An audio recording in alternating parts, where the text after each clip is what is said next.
Everyone, welcome to CGTN live streaming. This is reporter Wu Lei here in the beautiful city of Hangzhou. As we know that the upcoming BRICS Summit will be held in Johannesburg in South Africa, and government leaders and entrepreneurs and also scholars will be talking about the issues including the fourth industrialization revolution and the artificial intelligence and smart cities. So we are now here. In the next 30 minutes, we will bring you the experience of Hangzhou building the smart city, because we know that according to the white paper, Hangzhou city is named as one of the smartest cities in China. So today I'm honored to have one of the guests from Alibaba Group. It's Ali Cloud, one of the chief scientists, Ming Wanli. And hello, Mr. Ming. Could you please say hello to our audience? Hello, hi everyone, how are you? And so today we are going to talk about the smart city. Yes. As we know that smart city is a huge project, yeah, and requires the high collaboration of government design and also the tech firms collaboration. Yes. Yes. So Mr. Ming, can I ask you, do you often go to hospital? How do you think about the smart hospitals nowadays? Because we know that the medical services are a must for many families today. Yeah. Yes, I mean, talking about going to the hospital, definitely is a place, yeah, where everybody, like the citizen of the city, they want to be as smart as possible. Yeah. Okay, in the past, when you go to the hospital, you have to wait in the queue in order to register yourself. Yes. And then you go to the specific room for the specific doctors and waiting in another queue. Yeah. And in the end, after the prescription, you have to wait another queue to make a payment and then get to the pharmacist to give you the drug or the medicine. Okay, all this process, you see that a lot of time has been wasted in the waiting line. Yeah. Okay, and today, so first of all, with the mobile payment and mobile app available, and even before you arrive in the hospital, you can pre-register first. Okay, which effectively reduces the time wasted in the queue. Okay, in the first place. And second, and you can make a registration or reservation appointment with a specialist. Okay, some doctors ahead of your arrival, in such a way that you can get the attention from the doctor upon your arrival immediately, rather than waiting for another 10 minutes or 20 minutes. Okay, and on the doctor side, they have a better pre-scheduling in such a way that the doctor, they can better manage their schedule for their working day, in such a way that they can maximize their treatment or the number of patients they have treated over a day. Okay, so and then later on, with the mobile payment available, you can do a payment on your mobile app rather than waiting at a cashier counter and make the payment for another queue. Okay, for another 20 minutes. Okay. Exactly. So, actually, a few days ago, I went to the Hangzhou First People's Hospital, and I saw a lot of patients, and they just register by their mobile phone, and also they can check their medical payment and also medical results just on their mobile phone, and also a lot of smart devices. Yes, yes. And doctors can also have the remote consultations. Right. Right, actually, this is very important. The last point, as you mentioned, that the doctor nowadays is effectively they can do a telehealth. So in a way that they can, based on the mobile app or even like the video chat, okay, and then they can do pre-diagnosis or remote diagnosis in such a way that even the doctor and the patient, they don't meet each other. And then they can see each other. Yes. And then they can do the pre-diagnosis or even some night remote consultations. Yes, yes. And also I saw a doctor, and he just used the voice recognition system to improve his prescription filing. Yes. This is also one of the high technologies that have been used in many hospitals here in Hangzhou. Yeah, exactly.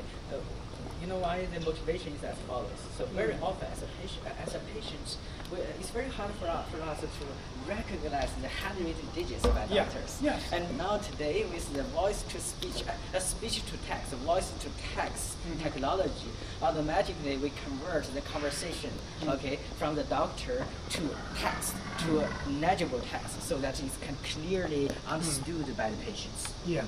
So here we have walked to the Hangzhou Traffic Police City Brain practice base. Yeah. So could you please tell us more about the city brain? Because we know that today Alibaba has been working closely with the traffic police department to improve the traffic and ease the congestion a lot. So how about this practice base? Why do we have this kind of city brain practice base here with with the transportation department? Yes, I believe this is one of the innovation from aside in addition to the technology innovation, because in the beginning and we realized that the smarter city, even though we have spent billions of dollars in the fundamental infrastructure level in the past decade, still our traffic jam is getting worse and worse. Okay, and the fundamental reason for that root cause is that we haven't fully utilized the information or the data captured by this all this infrastructure. Yeah. Okay, and then so we decided that we have to leverage on the cloud computing and big data technology, and together with the AI algorithms and coupled with the data resource, okay, and to deliver on-demand traffic optimization to the traffic authority. In this case, it's traffic police. Okay, and this is a close integration of technology and the operational authority. In this case, traffic police. So. And from day one, we decided that we have to cut into the specific scenario in such a way that our recommendation, our results can be actionable insight rather than just post-event analysis. Yeah. So actionable is a key. Yeah. So in that case, so we jointly opened this this platform and also this office. Okay, co-innovation lab. Okay, co-innovation lab in such a way that a traffic police officer, they have their business problem or their operational pain points, and then we identify from data points, data perspective, what kind of solution can we deliver and implement in system in such a way that can be fully integrated with the operational procedure. So and you have to set this office to solve some problems together. Yes. So it's a close collaboration between technology company and the traffic police officers. Okay. Yeah. Okay. Actually, we know that the smart city is a huge project. Yes. We couldn't bring all the smart scenarios to our audiences. So, but before we move into the big screen of the city brain, I'd like to mention a little bit about the smart court, the internet court, because we know that Hangzhou, I've been living in many cities in China, including Beijing, Xi'an, Guangzhou, and Shanghai, and Hangzhou. But I feel that Hangzhou is one of the smartest because we can go to anywhere to use our mobile phones, our smartphones to pay anything, including the traffic, including we pay to go to the market, supermarket. Also today, Hangzhou residents, they don't need to show up physically to the court. They can just stay at home, and the judges and the people can just can handle the lawsuits through the internet. So a few days ago, I went to the Hangzhou Internet Court, and I saw that the judges handle a lot of cases every day. And she said, one of the judges said she can handle 25 cases a day, and since last May, they have handled over 10,000 cases.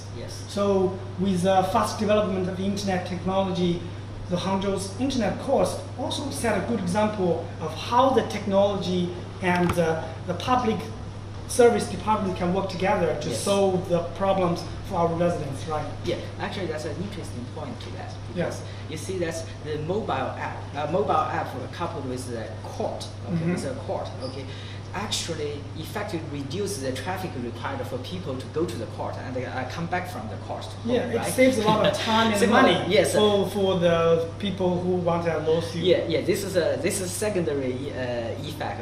For the directly actually improving the efficiency, processing efficiency of the court actually. So the idea comes originally, we realized that the court, like the judge, they're highly intense job. They got only limited bandwidth. But how can we leverage on the mobile app or the internet technology in such a way that we can do a lot of pre-processing work in such a way that the judge can get a best assistance even before they presented the case, right?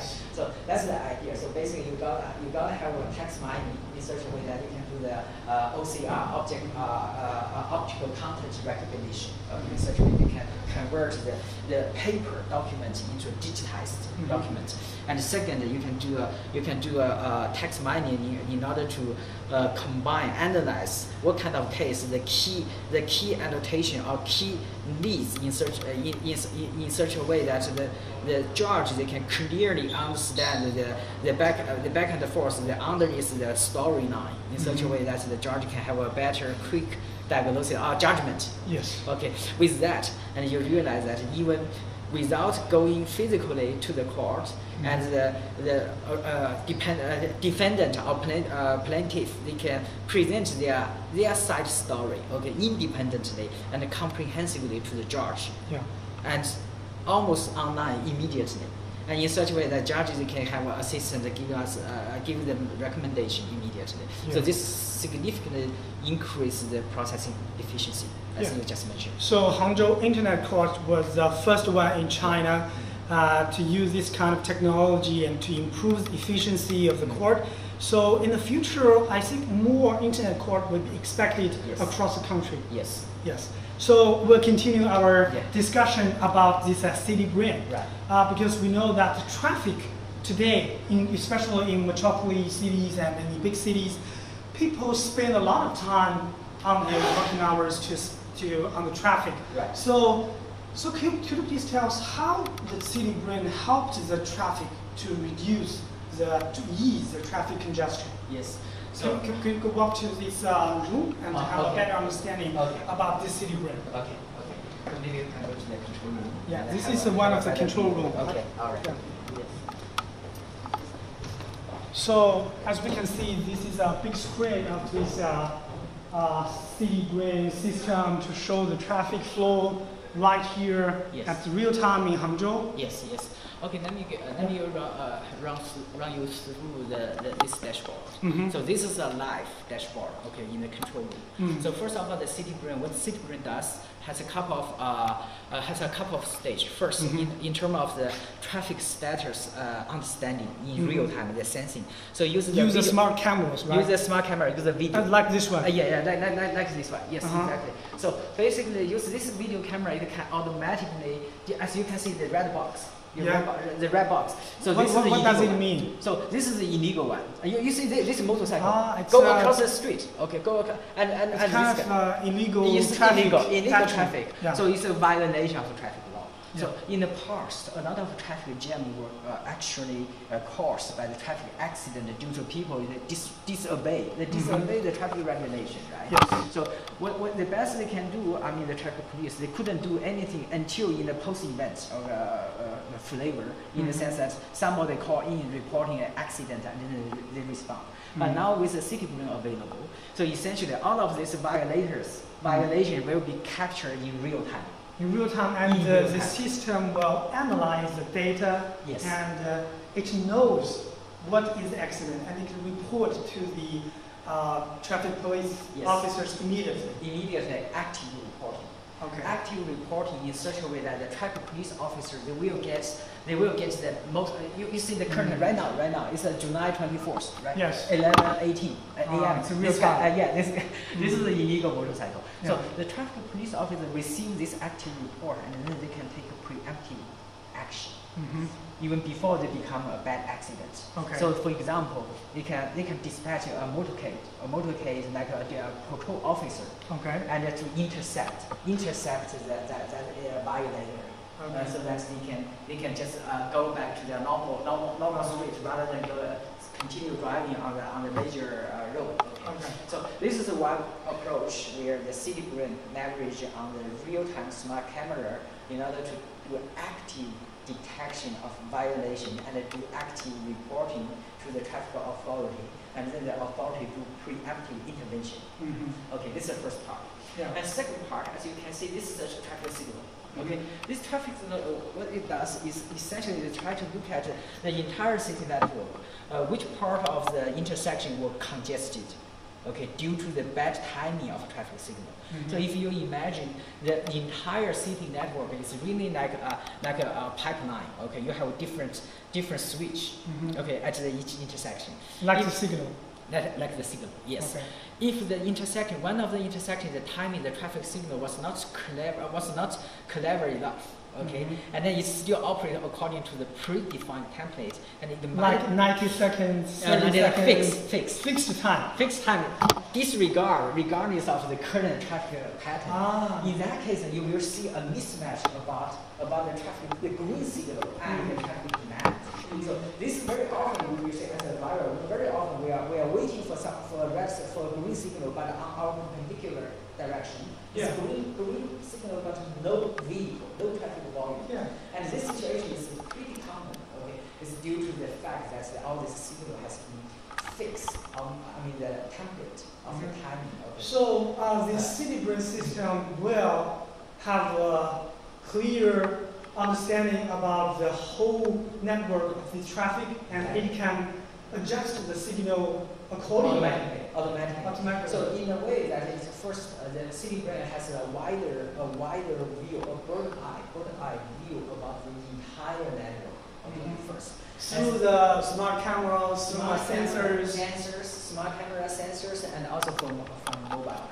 Okay, it collected all the data together and analyzed. Yeah, simultaneously in real time. Okay. In real time. And second, it will automatically calculate and decide, okay, which intersection the traffic signal was not clever enough, was not proper. Okay, and once they identify the candidate of the worst, the worst traffic camera, and then the traffic signal, and then they decide, okay, how much action they want to take, okay, and what kind of action they want to take from what time to what time. Okay. So essentially, they try to decide where and when and how much they want to adjust the traffic signal. So can I say that nowadays in Hangzhou, all the traffic lights are controlled by this system? Not yet. Okay. Okay. This takes a lot of effort because first of all, we have to take a phase 1, phase 2 progressive approach because in this case we cover the CBD area, the major arterial road, as you can see on this screen. So the highway, CBD area, the of CBD Hangzhou area, City. the expressway. Okay. And this year we are expanding to the surrounding the entire CBD area around the West Lake. Okay. And the next how many lights? How many signals? The signal is about the traffic camera, smart camera is about more than 1,000. 1,000. More than 1,000, and the traffic the traffic signal, more than 100. Actually, this is only part of the CBD area because we also deploy this to another district, Xiaoshan district. The Xiaoshan district will also have more than 100 intersection traffic signal as well. Okay. So now it's covered by this city brain. It's a phase 1. Phase 1. Okay. And the phase 2 we will the entire CBD area. So when do you think the phase 2 will be deployed? Quite soon. This year. This year? Yes. 2018? Yes. Okay. Yes, 2018. As you can see, once the traffic signal, the intersection become a free flow. Okay, is effectively the flow, the backlog was relieved in such a way that you got free flow. Yeah, so people don't have to, the drivers don't have to wait so long for the traffic lights. Yes. And also we know that if the traffic was improved, some special vehicles like ambulances, they have more. They can save more time for the ambulances, right? Yes. Actually, this is one of the applications we are pretty proud of because especially in China, big cities, very often the ambulance are stuck in traffic jam. Even though the ambulance has a right of road, but the queue, the vehicles in front of the ambulance doesn't have any room to maneuver. So even though they want to make a way for the ambulance, but there's no space to go. So therefore, and also the traffic jam, the lights, the signal. Yes.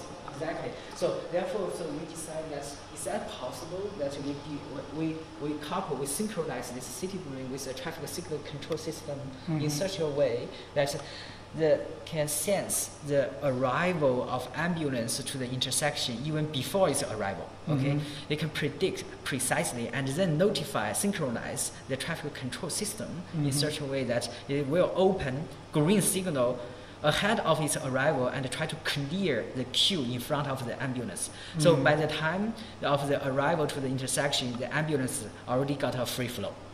So this requires a real-time integration and synchronization of the city brain and the traffic control system. Especially the cloud computing. Exactly. It needs to find the best way for the ambulance to save time. Yes. So that can I ask how, according to your study and the data, how long or how much time has been reduced for the ambulance generally?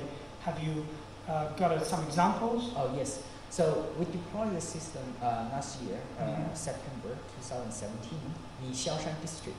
Okay, the field test, suggests that we can effectively reduce the travel time of ambulance by more than half. It's about 7 minutes. 7 minutes, so about a half. So this is a huge saving in terms of life versus death, because for ambulance, every second counts. So we know that the city brain has really a huge system. So do we know that what are the major other cities have used this kind of system in addition to Hangzhou? Do we have some other cities at home and abroad that use this kind of system? Yes. So first of all, in domestic China mainland, we have in addition to Hangzhou, we have Suzhou, we have Quanzhou, we have Shanghai, and also Guangzhou as well. So also in the phase 1 area. And also we are working with Chongqing. Chongqing is a big city of Shanghai.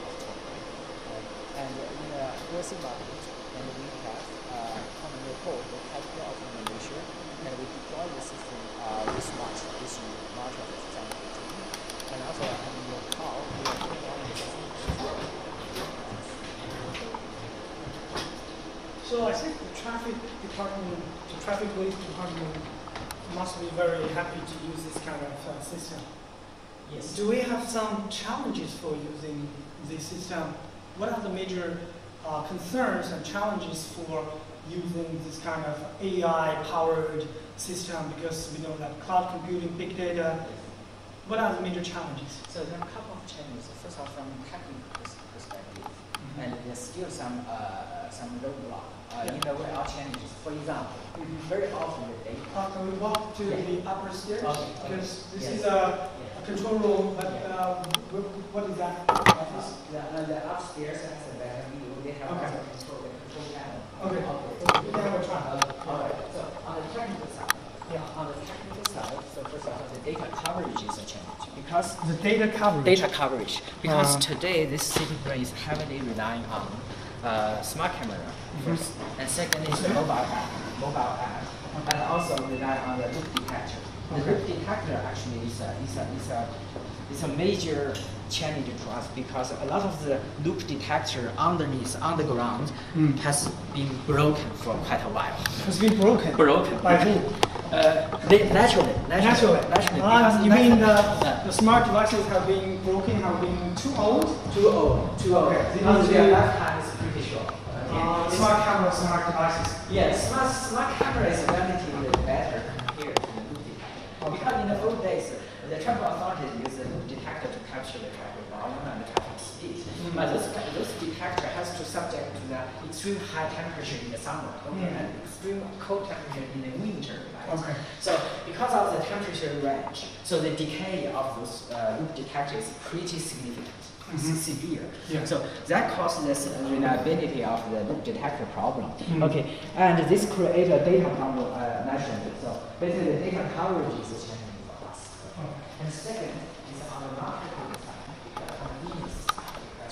Very often the traffic authority might ask the question, Since we already spent a lot of money on the smart traffic, on the intelligent transportation system, and why on earth do you want us to do another investment?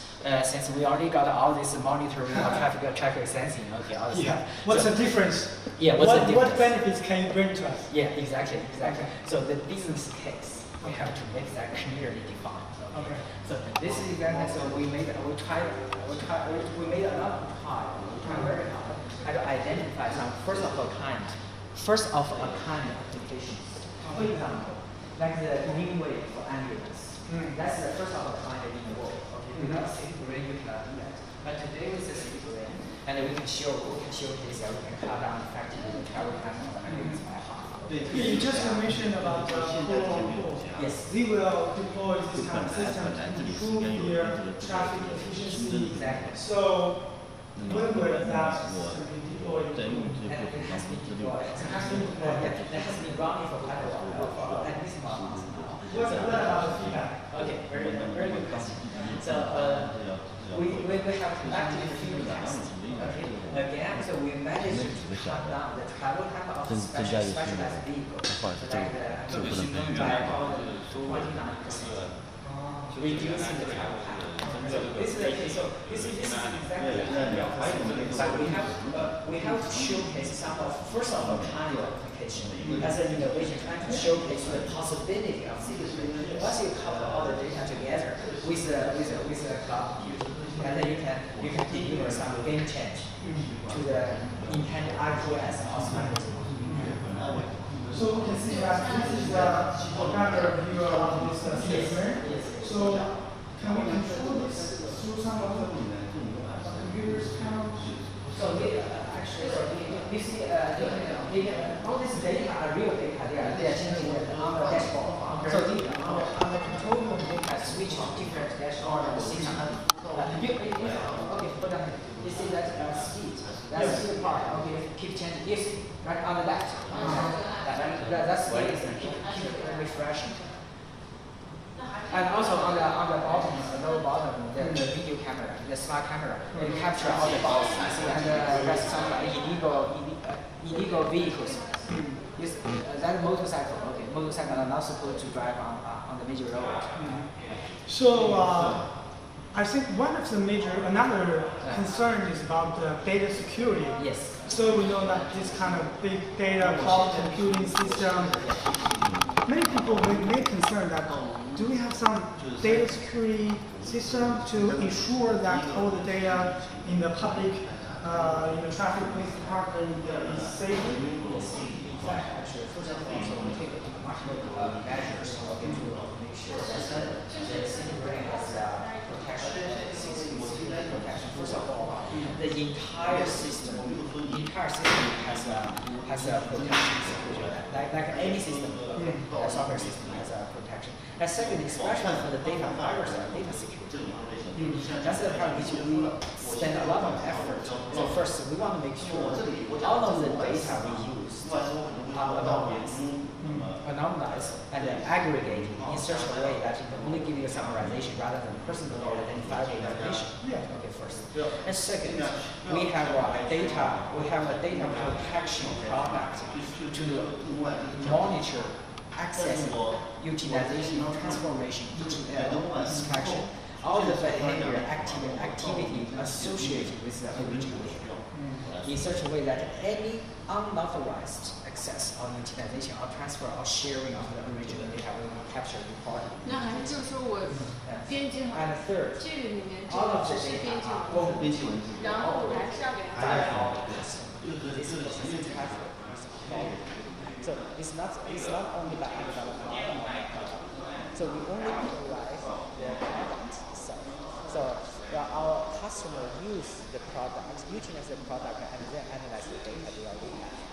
So only the traffic police department has the data.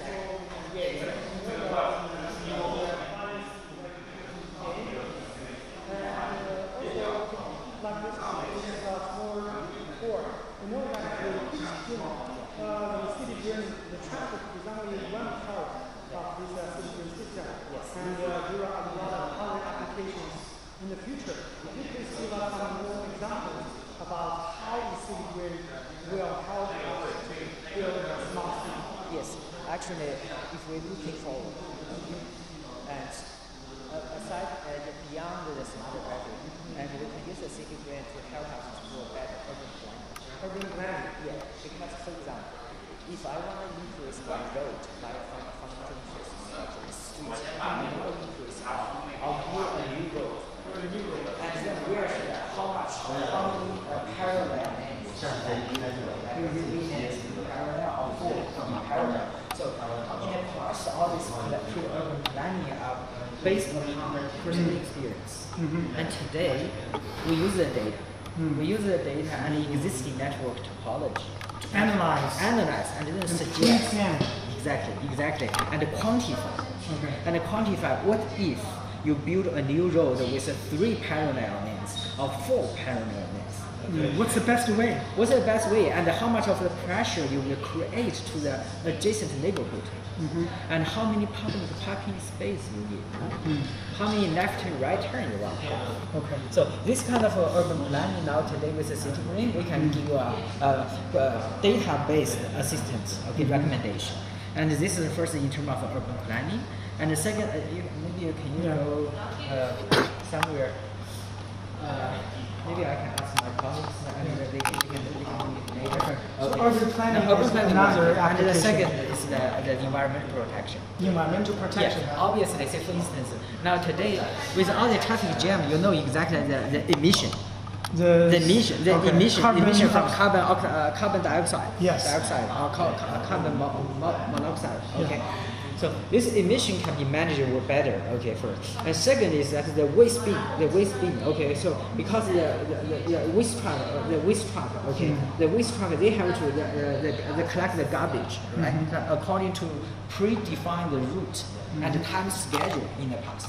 And today now with all this sensor technology, we can have a real-time understanding about the volume of each trash bin in such a way that we can help the waste management authority to do dynamic dispatching of the waste truck to collect the garbage. I think you mentioned this environmental protection. Yes. I think we need to deploy more Internet of Things devices. Exactly. Because these kind of things will collect the data, and so the system will analyze the data and offer the best suggestion to the environmental protection departments. Definitely. So the IoT sensors are key here, because essentially they play a data collection role and reporting the current status right now in real. And then the city brain will sense, analyze all this data, and generate a demand map. Once you have a demand map, and then you know that the dynamic supply. Yeah. So we can imagine that in the future smart city, all the things will be connected to the internet. So that they will have the latest data, and the system will analyze it. Yes. So essentially, in the future, looking forward, all the city, everything will be collected in either way, through a mobile app or through a fixed bandwidth. Okay. So once it's connected, and then you got a dynamic flow of data.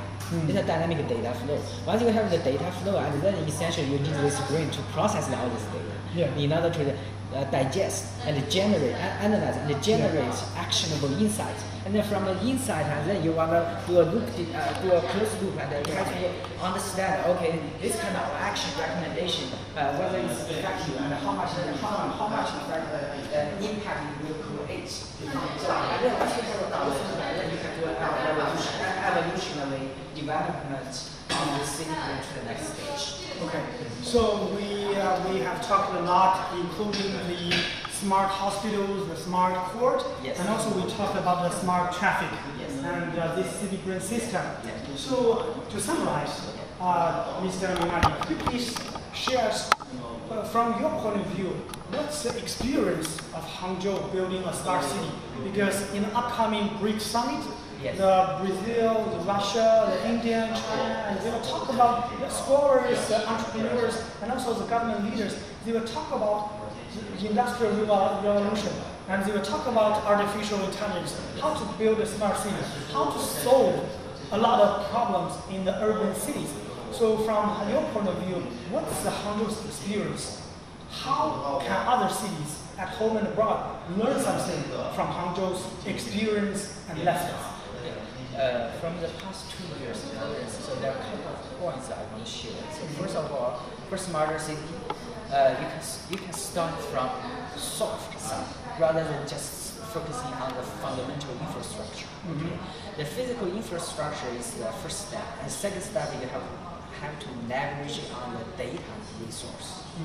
Okay, and in the past, all the data has been here, okay, with a very minimum utilization. And today, you see that we turn this data, real-time data, as a real-time action, and then to generate the real-time impact, and to alleviate the traffic jam, and cutting down the travel time for ambulance. Okay, so first, we start from the soft side, and we leverage on the cloud computing, and the data resource, and the AI algorithms. Okay, and second, we have to believe that new technology will bring in new innovation, because in the past there always some doubts or some people dispute questions about say that okay with the AI or big data, okay, we have a lot of concern about privacy or data security and how do you guarantee our privacy, and with all these doubts or concerns, and then they can have perfect good excuse of doing nothing.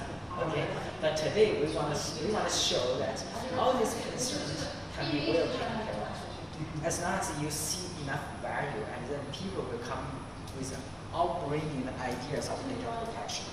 And so all these concerns sooner or later will be solved. But the major problem is whether we can bring in additional new value. Okay, like reducing the travel time for ambulance, that's exactly the case we want to make. Yeah. So with the new technology, something completely new will become reality with the data, with the AI, with the existing infrastructure. Okay. And the third point we want to share is, again, the traffic, not traffic, the government authority, they have to be confident, they have to be open-minded. Because at the end of the day, so the city brain is the idea that we try to monetize the resource we already have. So instead of asking them to invest another $1 billion to put another array of smart cameras, okay? Our idea is basically leveraging on your existing infrastructure with your array of the traffic camera or smart camera or whatever, detectors, and then fully utilize your data and the AI, and then you can get a lot of things done. Okay, so with this kind of believing seeing. Okay, it's seeing. Okay, believing is seeing. Okay, with this kind of open-minded attitude, I mean, the governments will definitely see a big return on investment. Very soon. Okay. Okay. Thank you very much. Thank you. This is Ming Wanli from Chief Scientist of AliCloud of Alibaba Group. Thank you so much for sharing your idea about building a smart city in Hangzhou. And in the past 30 minutes, we have talked about smart hospitals, smart court, and also smart traffic, this city brain system in Hangzhou. And so in the upcoming BRICS Summit, the leaders will talk about this kind of information. And we hope that Hangzhou's experience of building a smart city will offer some information and lessons and experience for other cities. So if you are interested in the smart city, you want to experience some of the smart technology here, you can come to Hangzhou and experience by yourself. And thank you so much for watching, and thank you and goodbye.